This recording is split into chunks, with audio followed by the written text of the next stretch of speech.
اللہ تعالیٰ کی اطاعت کا حکم دو اور اس کی نافرمانی سے رد کرو۔ مسجد میں منافقوں کی حالت وہی ہوتی ہے جیسی چڑیوں کے پنجرے میں کے دروازے کھلتے ہی اڑ جاتے ہیں۔ زیادہ مت ہنسو، زیادہ ہنسنا بے وقوفی کی علامت ہے۔ مزاح نہ کرو، اس سے ذلیل ہو جاؤ گے۔ جس بات سے تم دوسروں کو روک رہے ہو اسے خود بھی نہ کرو۔ لوگوں کے پاس اپنی ضرورتیں بہت کم لے کر جاؤ، کیونکہ اس میں ذلت اور رسوائی ہے۔ اپنے گھر والوں اور ان لوگوں سے جو تمہاری عزت کرتے ہیں خوش خلقی سے پیش آؤ۔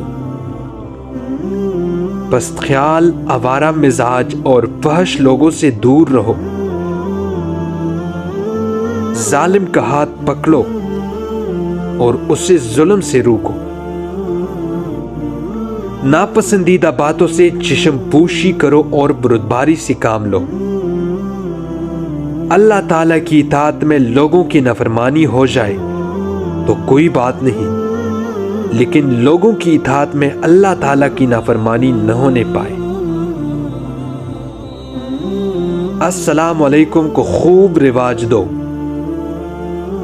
جس شخص نے تجھے رازدار بنایا ہے اس کا راز افشان نہ کرو۔